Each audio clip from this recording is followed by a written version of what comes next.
এই হচ্ছে আমাদের আরিটারের হোমস্টে। এই হোমস্টেতে আমরা রয়েছি। এমন সুন্দর কটেজ, এখানে সকালবেলা বসে চাটা খাওয়ার জন্য উপযুক্ত স্থান।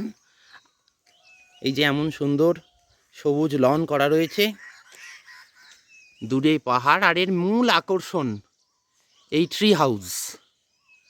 এটা আমরা কালকে বিকালের দিকে ভেতর থেকে দেখেছি। দুজন ব্যক্তি থাকার সুন্দর অ্যাকোমোডেশন রয়েছে ভেতরে, এমনকি ওয়াশরুমও রয়েছে।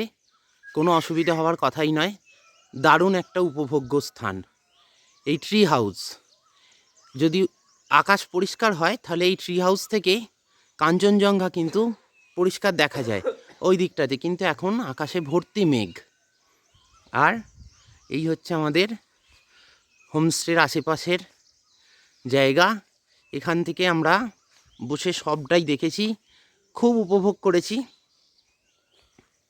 এটা নো স্মোকিং জোন, আর এমন সুন্দর গাছগাছালিতে মোড়া আমাদের আরিটারের হোমস্টে।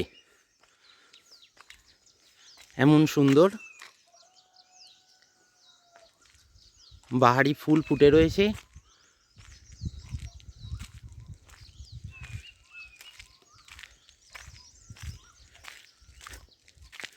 এটিও বেশ চমৎকার একটি ফুল।